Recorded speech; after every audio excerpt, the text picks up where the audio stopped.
Ngayon po, for the service of the Word, may we all stand for the reading of the Word.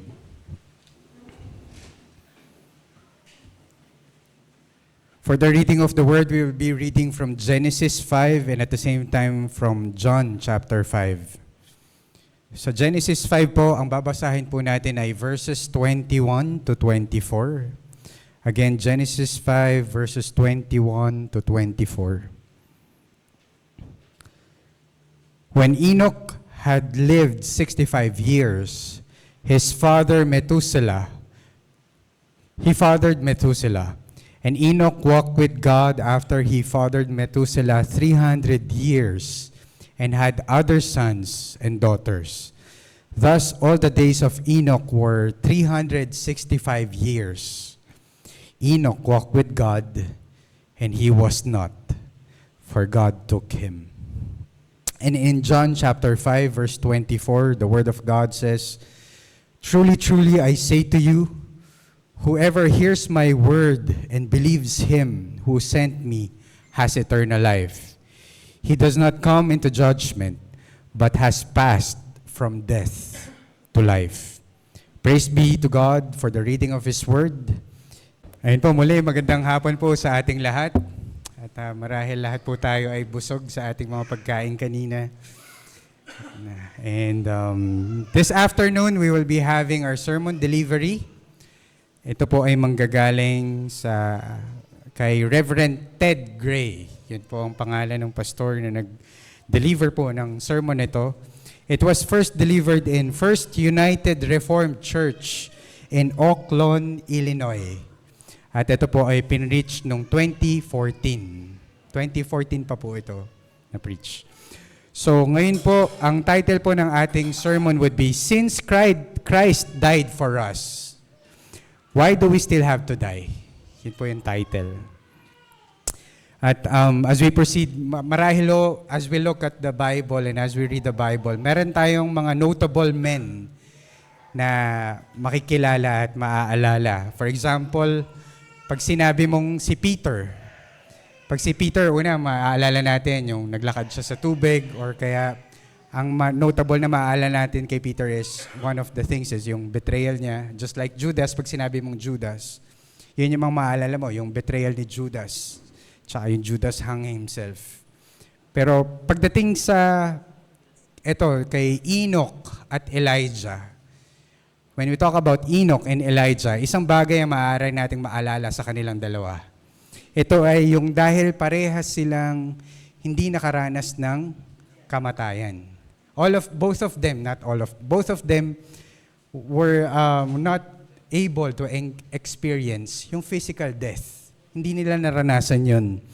For both of them walked with God and were translated into heaven. Imagine, hindi nila naranasan yung hirap ng kamatayan, hindi nila naranasan yung sakit, yung bigat ng kamatayan nung mga time na yon. And it simply shows na God called them home to glory in the Lord. At nabasa natin kanina sa ating sermon reading or sa reading of the word sa Genesis 5, when we talk about Enoch, sabi dito, Enoch walked with God. Enoch was walking with God and sunod doon, and he was not. Ibig sabihin, out of nothing, bigla siyang nawala. In thin air, nawala siyang parang bula. Na parang from a material being to nothingness. And he was not, sabi dito, for God took him. And yun naman, in-explain naman kung bakit bigla siyang nawala. Ibig sabihin, it was the Lord who took him. Hindi niya naranasan yung death. At ganun din po yung nangyari kay Elijah. Mababasa natin yon sa 2 Kings chapter 2. Sa 2 Kings chapter 2, mababasa natin na sila po ay naglalakad, kasama niya si Elisha. At sa verses 11 to 12, mababasa natin dito, 2 Kings chapter 2, 11 to 12, it says here, "And as they still went on and talked," they were walking, "behold, chariots of fire and horses of fire separated the two of them." Imagine, they were just walking and talking about the things of God. Then suddenly, malalaking apoy at chariots of fire came and nandun sila in the presence at hiniwalay sila or nahiwalay sila nung fire na yon. And sabi dito, and Elijah went up by a whirlwind into heaven. So dinala siya nung apoy na yon, hindi pa baba, kundi pataas sa langit. And sabi ni Elisha dito, Elisha saw it and he cried. He was, parang ine-explain niya kung anong nangyari. Sabi niya, my father, my father. Sinasabi niya ito kay Elijah, the chariots of Israel and his horsemen. Kasi na-overwhelm siya doon sa mga nakita niya. But at the end of the day, pagkasabi doon, sabi dito, and he saw him no more. After the things na nakita niya, biglang nagulat siya, wala na si Elijah sa presence niya. And dito mapapansin natin, tulad nung nangyari kay Enoch, he disappeared to nothing. At nung nabasa natin, yung question 24 kanina, sa ating Heidelberg Catechism reading, parang pwede na rin natin tanungin in relation to that, yung question 24 na, since the Lord offered His life and He gave His life for us, why can't we be like Enoch? Diba? Pwede natin tanungin yan, why can't we be like Elijah? Na bakit kailangan pa nating mamatay? Kung sila naranasan nila yon na hindi sila namatay, at hindi nila naranasan yung kamatayan, why can't we experience that? And tama naman, pwede naman talagang tanungin natin yun. Pero the beautiful thing about this is, the answer to that question is even better than what we want. Because the answer reminds us of the positive side of physical death. And that's the beauty of that catechism. The answer reminds us that there is a positive side, or this is the positive perspective pagdating sa kamatayan.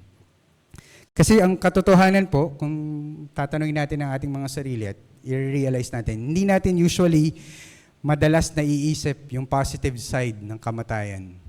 Siyempre, when we talk about death, naalala ko nga po after prayer meeting, may nagkukwentuhan kami. Tapos merong isang member po doon, sabi niya, uy, pag ako namatay, sigurado ako mamimiss mo ko, ganito, ganyan, or ganyan. Tapos sabi nung kasama ko, uy, huwag mong pag-usapan yan, hindi pa ako ready, ganito, ganyan, ganyan. Tago na lang natin sa pangalang Nanay Leia. Sabi kasi niya, tapos sabi nung kasama, oh, I'm not ready to talk about that, sabi nung nakakarinig sa amin. Ganyan. Pero yun yung reality we don't normally talk about that. Pero dito sa catechism na nabinasa natin, tulad na binasa natin, as it follows the scripture, it points out that physical death, for a believer is our entrance into glory. Yun yung tinuturo ng ating catechism. When we think about physical death, normally ang iniisip natin ay yung mga negative side ng kamatayan. Hindi po ba? Madalas nating naiisip pag death is the suffering of death, yung pain na nararanasan before death, yung sorrow na nararamdaman, hindi lang nung papalapit na sa kamatayan, kundi yung mga mahal natin sa buhay. And even tayo, pag nami-witness natin, lalo na mga taong malapit sa ating puso, either kapamilya natin o malapit nating mga kaibigan, we have that sorrow pagdating sa mga ganitong moments or season ng ating buhay.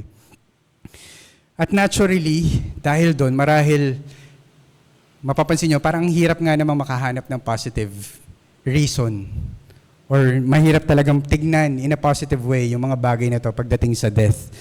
And yung katotohanan po is, it is really hard. And it is really understandable of why is it hard for us to look at death in a positive way. Kasi bakit nga ba? Bakit nga ba ganun kahirap tignan yung kamatayan in a positive way? And the reason why that is so hard is that death is a reminder of our sin.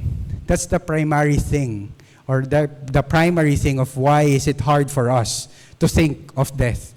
Death is a reminder of our sin. And alam natin yun sa Romans 6:23, na the wages, or for the wages of sin is death. And that's the reason why there is a negative aspect about death, because it is the fruit of our sin. It reminds us of our sin. At kung titignan natin in the first place, in the book of Genesis, sa una pa lang, kay Adam and Eve, our first parents, they would have lived forever. Sa totoo lang, hindi naman dapat sila makakaranas ng death. They would have lived forever if they have not sinned. Kung hindi sila nagkamali, kung hindi sila nagkasala, at hindi sila nag-disobey sa utos ng ating Panginoon, hindi sana sila mamamatay. They should have, or they could have lived forever. Ngunit yung kasalanan na nagawa nila ay nagdulot ng kamatayan, hindi lang sa kanilang buhay, kundi sa lahat ng nilalang ng ating Diyos. Because of that sin, yun yung naging bunga nun. Death came to the world because of that sin. And we talk about death, when we talk about the first death of an animal, kung kailan nagkaroon ng record na unang namatay, the first death of an animal was recorded in Scripture. At it was that first blood that was shed that points to Christ. And makikita natin yun sa Genesis. It is that of the animals that God killed in order to clothe Adam and Eve. Kung meron mang unang recorded passage pagdating sa unang kamatayan, physical death, it is that first experience or that moment when God killed those animals to provide clothing for Adam and Eve.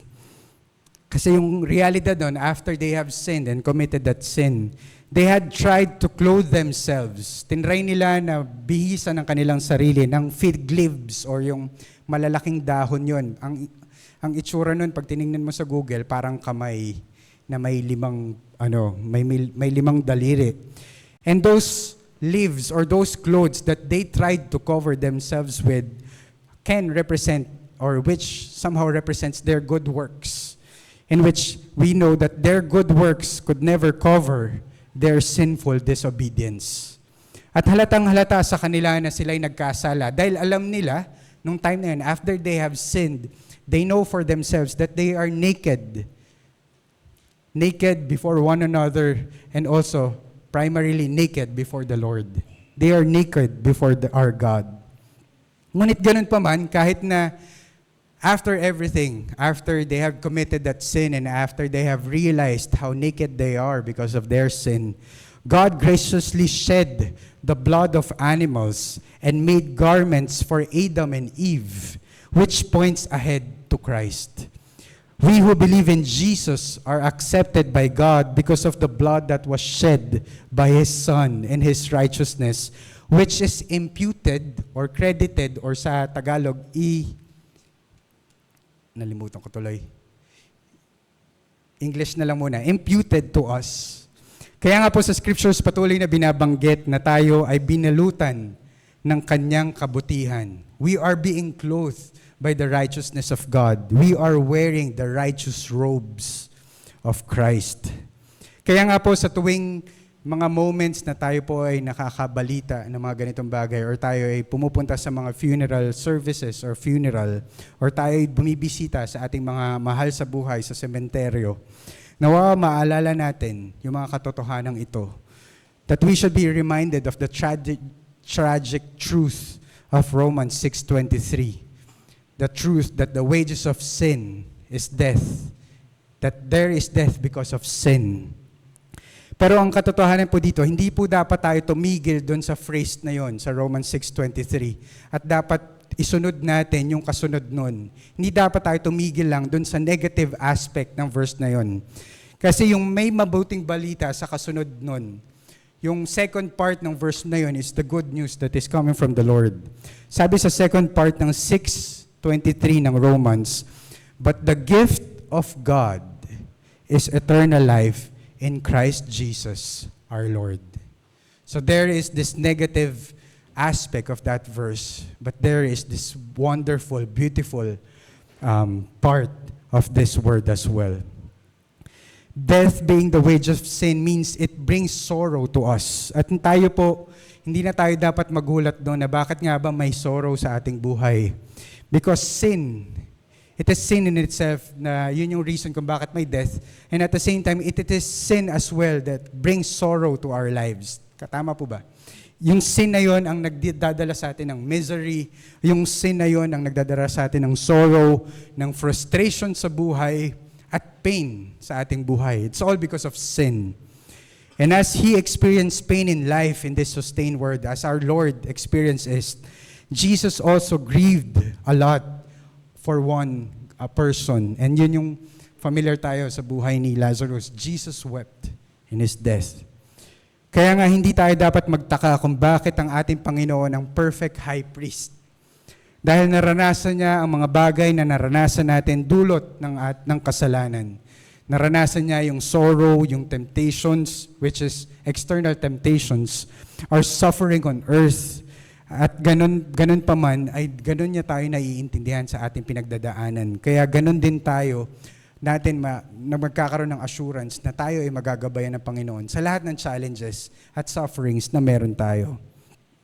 And although physical death brings great sorrow, the Catechism as it follows Scripture teaches us that, and sabi dun sa kasagutan sa ating Catechism, our death does not pay the debts of our sins. Sa Tagalog po, hindi kayang bayaran ng ating kamatayan, yung simpleng kamatayan natin, hindi pa rin yun sapat para bayaran ang ating mga kasalanan. It takes eternity of death for that. And hindi kayang bayaran ng ating buhay ang bigat ng ating mga kasalanan. At ginamit ng Catechism na reference ay yung Psalms 49.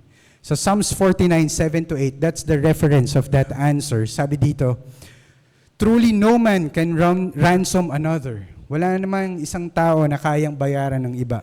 Or give to God the price of his life. For the ransom of their life is costly and can never suffice. Yun po yung sabi sa Psalm 49. And alam natin yung sagot doon kung bakit. The only answer is that it is only the crucifixion. It is only the death, burial, and glorious resurrection of Jesus Christ that can pay that debt. He alone is perfect. Siya lang at wala nang iba. Being truly God, and yet He is also truly human. Totoo nga naman po na He is our perfect representative. Tuwing nire-recite natin yung Apostles' Creed, pag tayo po ay nagbabasa or nagre-recite ang Apostles' Creed, specifically when we recite na, sabi dito, Jesus was crucified, dead, and buried. We acknowledge that Jesus has already conquered death for us in all its forms, the physical death, the spiritual death, and eternal death. Kasi kung titingnan natin magbuti, if you will look more closer pagdating sa death, of how the Scriptures explain or show what death is, makikita natin mabuti dito that death is not yung normal na naiisip natin na pag sinabing death, yun na yung katapusan. It's the end. But in reality, it's not the end, but simply the separation. Death means the separation. For example, in physical death, it means the separation of body and soul. When you die, hindi naman natatapos eh. Your soul is being separated. Death, di ba? Your soul is being separated to your body. Ang pangalawa, spiritual death. Pag sinabing spiritual death, it is separation from God. When we have that experience, that spiritual death, we are being separated from God, in which all of us have experienced that because of sin. Unless we are born again. Unless we are born from above. And lastly, when we talk about eternal death, it is eternal separation from the love of God in the reality of hell, in the judgment of God. So dun makikita natin na when we talk about death, it's separation. Our death can never pay the debt of our sin, only Jesus. By His death and resurrection can and did pay the debt of our sin and mine, of your sin and mine. At dito makikita natin that death is also the end of sinning and entrance into heaven. Yun din yung makikita natin katotohanan pagdating sa kamatayan. Tulad nga po ng sabi natin kanina, pag pinag-uusapan natin yung kamatayan, alam natin na ito ay dahil sa ating kasalanan.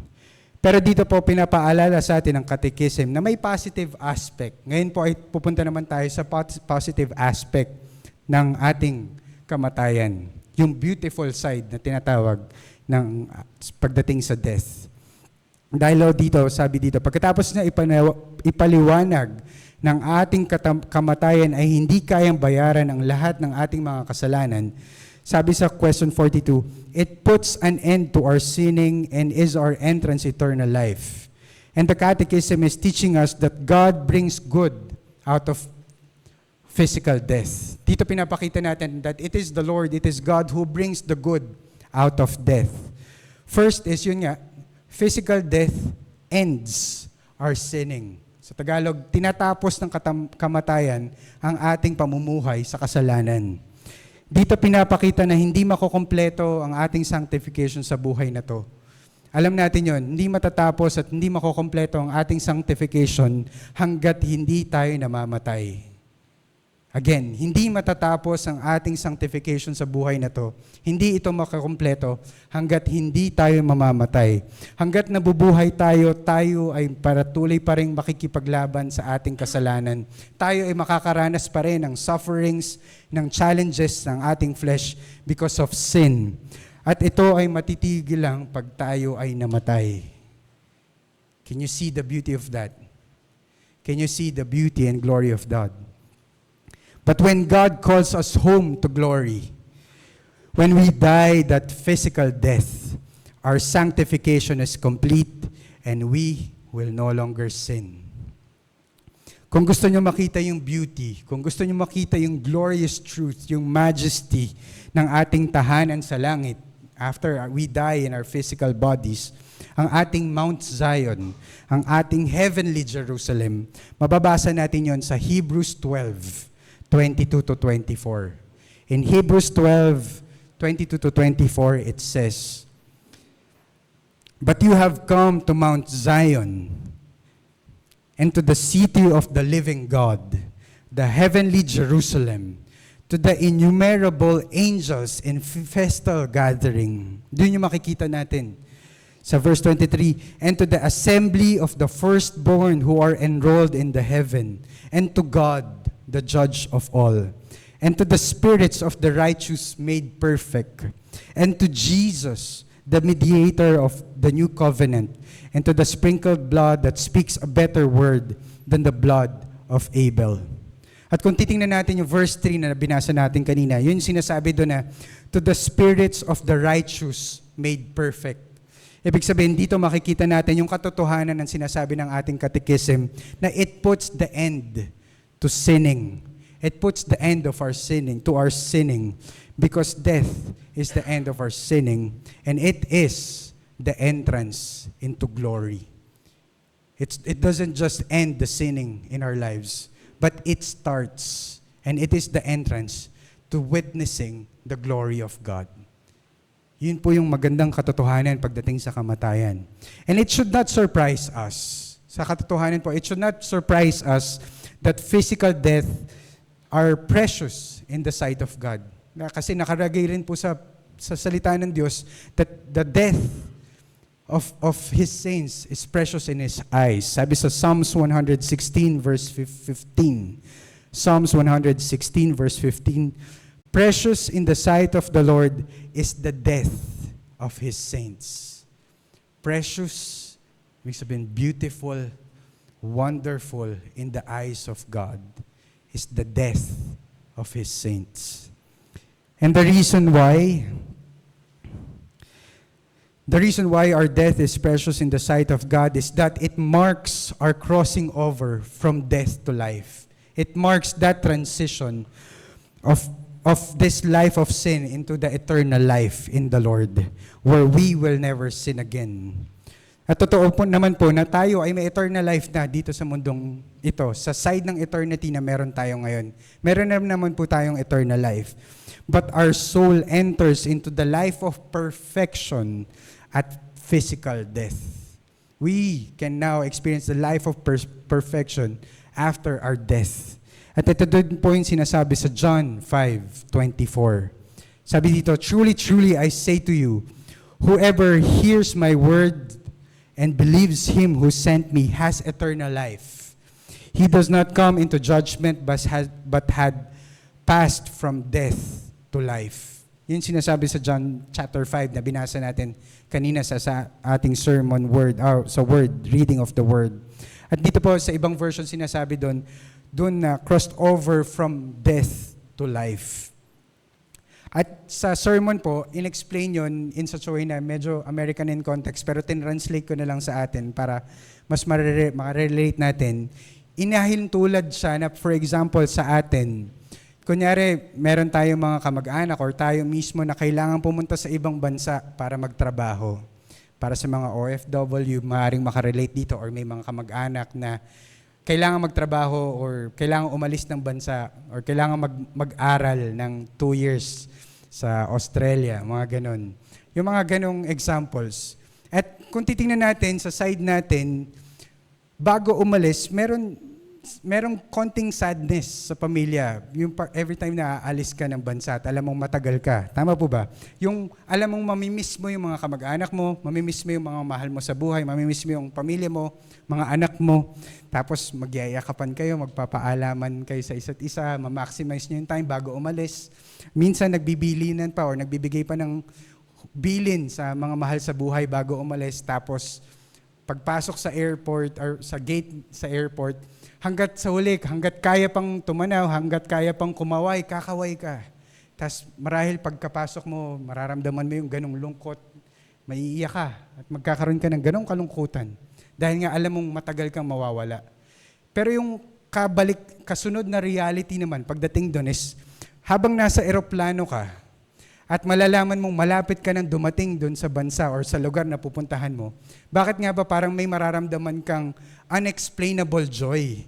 Na alam mo na pag nakikita mo na yung lugar kung saan pababa yung eroplano, parang may certain excitement na uy, eto na, may bagong lugar na akong mapupuntahan. Bagong lugar. At may certain excitement, may certain expectations, may certain anticipation ng mga pagdadaanin mong sa bagong lugar na pupuntahan mo. At may ilulook forward ka na maganda. For example, kung saan ka man pupunta, kung saan bansa ka man pupunta, may nararamdaman kang ganong excitement. At kung sa ganong example, matindi na yung pwede nating maramdaman. Sa ganong maliit na experience lang as pwedeng meron na tayong maramdaman na excitement or joy pagdating sa bagong season na yon. Paano pa kaya pagdating ng isang totoong Kristiyano na matatanaw na niya ang kagandahan ng langit sa tahanan ng ating Panginoon? Kung sa excitement pa lang na pupunta ka sa ibang bansa ay meron ka ng ganong anticipation and joy, what more pagdadating na tayo sa panahon na we are witnessing our entrance into the kingdom of God. Pag natanaw na niya ang langit, pag natanaw na natin ang langit at pagdating natin sa heaven, pagdating sa presensya ng ating Panginoon. And it's a beautiful thing. Definitely tayo mismo mapapawaw. No eye have seen and no ears have heard what God has in store for us, His people. And dito makakita tayo that there is a crowd without number. Hindi natin mabibilang na tao praising God and receiving another into their fellowship of praise. There is the angelic host marveling over God's redeeming love, longing to look into the truth of salvation more fully. And there in heaven, there is God Himself that we are to witness. That we are to witness His glory, His beauty. Our triune God, looking down at the death of a person He has redeemed, and says in effect, how precious that now this one for whom I sacrificed my son is coming home. How beautiful it is that finally this person that my son saved is now coming home to live forever with the Father, Son, and Holy Spirit, and all the redeemed of all ages, forever and ever. How precious that He has crossed over from death to life in the fullest sense. How beautiful it is to see and witness that beautiful truth. At sobrang gandang katotohanan na tinuturo sa atin ang catechism na to. Pero ang kasunod nun is that while we are still here, wala pa tayo dun We are not yet there. Tayo buhay pa sa ngayon. paano natin to i-apply sa atin na mga buhay pa? Definitely, we will experience this truth on that time that He calls us home. But while we are still here, while we are still living in this side of eternity, how can it be applied to ourselves? How can we apply this truth to us? And ang sagot doon is, we are to always be prepared. That's the first thing that we are to always consider when it comes to this truth. Isang application is, hindi tayo dapat matakot sa kasalanan, bagkus tayo ay dapat laging handa sa pagdating nito. Kasi we are to be prepared. Pero yung preparation nito hindi kung ano-anong preparation. We are always to be prepared for it. We are to always be prepared for death by having our faith in Jesus alone for our salvation. Kung meron ka mang preparation na kailangan pagdating sa kamatayan, yun lang ang tanging preparation na dapat meron at kailangan nating i-consider sa ating buhay. That we are to be sure that we really have that faith, that we really have that saving faith para sa ating Panginoong Jesus na nagligtas sa atin. Dahil marahil maraming ayaw pag-isapan ito at minsan hindi pinag-uusapan talaga ang kamatayan. Pero tayo po ay dapat na patuloy na naghahanda sa ganitong mga sitwasyon. At hindi ko po to sinasabi in a sense na dapat prepared ka, na dapat may insurance ka. Hindi ho yun. It is a different thing. Pero it is about preparing for it in a view of eternity. Hindi yung prepared ka sa maiiwan mo, kundi prepared ka sa kung anong mangyayari sa'yo pag tayo na ay dumating sa point na yon. Lalo na kung minsan naisip natin ang kamatayan tungkol usually sa matatanda. Hindi pwede na ang kamatayan ay para lang doon sa mga matatanda or minsan doon mo lang iisipin yun. Saka na pag tumanda na ako, doon ko na lang iisipin yun. Habang bata ako, mag-e-enjoy ako. Habang bata pa ako, malayo pa naman siguro yun, hindi ko muna iisipin yun. But the Word of God says we're being reminded that we are to always consider it because it will happen. And hindi natin alam kung kailan. Hindi tayo pwedeng mag-assume na pag tumanda lang tayo mamamatay. Kasi the Scripture reminds us that even young people need to be prepared for death as well. Sabi sa Ecclesiastes 12 verse 1. Ecclesiastes 12 verse 1. Remember also your Creator in the days of your youth. Alalahanin mo rin ang iyong Diyos, ang gumawa sa iyo, ang naglikha sa iyo, kahit na sa panahon na ikaw ay bata pa. Before the evil days come and the years draw near, of which you will say, I have no pleasure in them. At totoo naman po yun. Marami tayong na-witness na mga balita or kilala natin na namatay na hindi inaasahan. They died in the early age. Mga nakikita natin sa balita, mga nababalita na aksidente.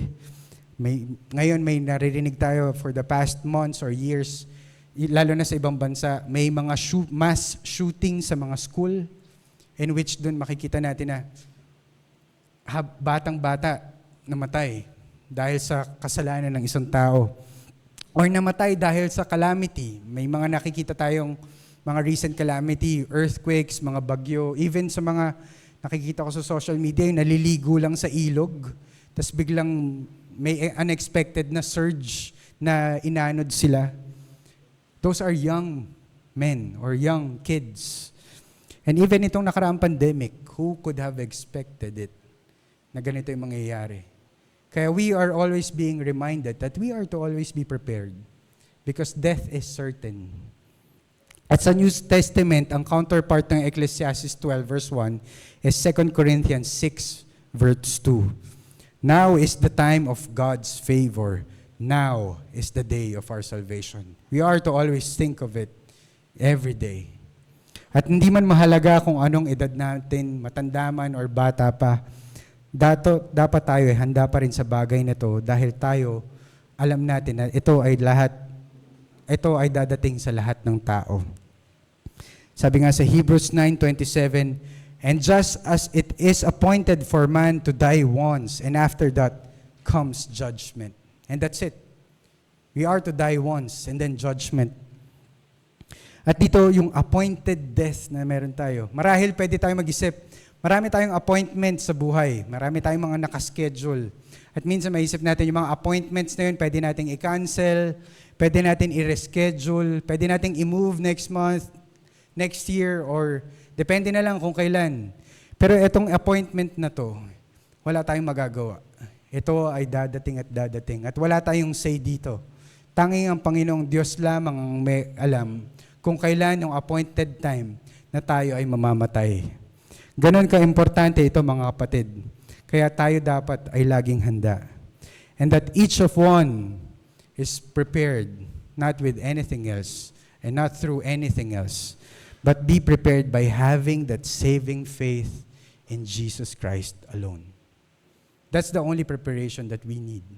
And that's the only anticipation that we should have when it comes to death. And lastly, as we end, that may we find comfort in this truth. That we shall find comfort pagdating sa kamatayan.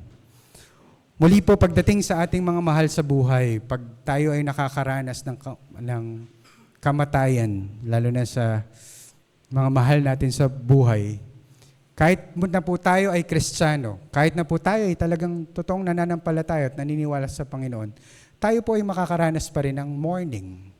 Tayo po ay makakaranas pa rin ng matinding pagluluksa sa kawalan or pagkamatay ng ating mahal sa buhay. Even Jesus mourned the death of Lazarus and wept at his tomb because death brings sorrow. Yun naman po ang dadalhin in a natural sense. Pero nawa po patuloy tayong bigyan ng kaliwanagan at kapayapaan sa katotohanan na sinasabi ng salita ng Diyos. Sabi nga po sa 1 Thessalonians 4 verse 13, "But we do not want you to be uninformed, brothers, about those who are asleep." Ito, pinag-usapan yung mga namatay. "That you may not grieve as others do who has no hope." We will always be reminded and be comforted by the Word of God. Sa ating mga totoong nananampalataya sa Panginoon, may hope pagdating sa death. Pero meron talaga na walang hope ang death sa kanila. Lalo na sa mga hindi naniniwala sa Diyos.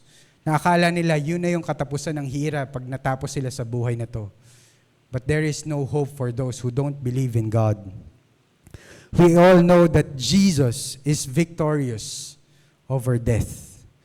In all its forms, sa mga pinag-usapan natin kanina, He is victorious over death. Physical death, spiritual death, and eternal death. And He is pictured in Revelations 1 as the one holding the keys to death and Hades. And those who trust in Him share in His victory. Death has no mastery over them, but instead brings them into the presence of God. And when a loved one dies, pag meron tayong mga mahal sa buhay na namatay, we can take Jesus as His word. At sabi ng Panginoon sa John 11:25 to 26, Jesus said to her, "I am the resurrection and the life. Whoever believes in me, though he die, shall he live. And everyone who lives and believes in me shall never die." Do you believe this? Do you believe this? Do we believe in that truth? Sa ating mga mahal sa buhay, yun ang pangako at katotohanan na sinasabi ng ating Panginoon. That He may, even if He die in the flesh, He will not die. For He is in the Lord. And that is our comfort. At paano rin naman po sa mga unbelieving nating mga kamag-anak? Paano sa mga kakilala nating unbelievers? We also have that comfort, knowing that the judge of all the earth will do what is right. So we are to trust the Lord. Naalala niyo po yung prayer ni Abraham para sa Sodom and Gomorrah. Sabi niya doon sa Genesis 18:25, "Will not the judge of all the earth do right?" At alam natin na ating Panginoon is a just God and He will show justice that everyone deserve. Walang injustice na mangyayari, even sa death. and that is our only comfort. That the scripture declares that the Lord will judge the world with equity and justice. And we can have assurance and comfort in knowing that the judge of all the earth will indeed do what is right in the judgment of our loved ones and every other person who has ever lived. And our comfort includes the certain knowledge that we are victorious over death through the saving faith in Christ. Tayo po ay patuloy na makakatanggap ng comfort, mga kapatid, mula sa ating Panginoon. And as we look back sa ating Lord's Day 1, Heidelberg Catechism, Lord's Day 1, as of what is our comfort in life and in death. And sabi po doon, that I am not my own. And we will see this in the beauty of the knowledge of what death is. That I am not my own, that my life is not my own, but belong body and soul, in life and in death, to my faithful Savior, Jesus Christ. So much beauty, so much comfort, na hindi naman talaga sa atin to, and we belong to the Lord. He has fully paid for all my sins with His precious blood, and has set me free from the tyranny of the devil. He also watches over me in such a way that not a hair can fall from my head without the will of my Father in heaven. In fact, all things must work together for my salvation, and that includes death. That includes death, mga kapatid. Because I belong to Him, Christ by His Holy Spirit assures me of eternal life and makes me wholeheartedly willing and ready for now on to live for Him. He is the one who was crucified, our Lord, our Savior. He is the one who was crucified, dead, and buried, so that all who have saving faith in Him alone are justified by His resurrection and given eternal life. Even in the face of death, we take comfort in knowing that nothing can separate us from the love of God. Not even the last enemy to be destroyed, which is death. Even death can never separate us from the love of God. Even in the face of death, we can exclaim with the Apostle Paul in 1 Corinthians 15, verses 55 to 57. O death, where is your victory? O death, where is your sting? The sting of death is sin, and the power of sin is the law.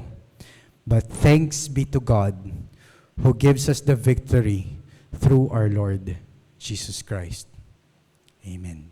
Let's all bow our heads and let's pray.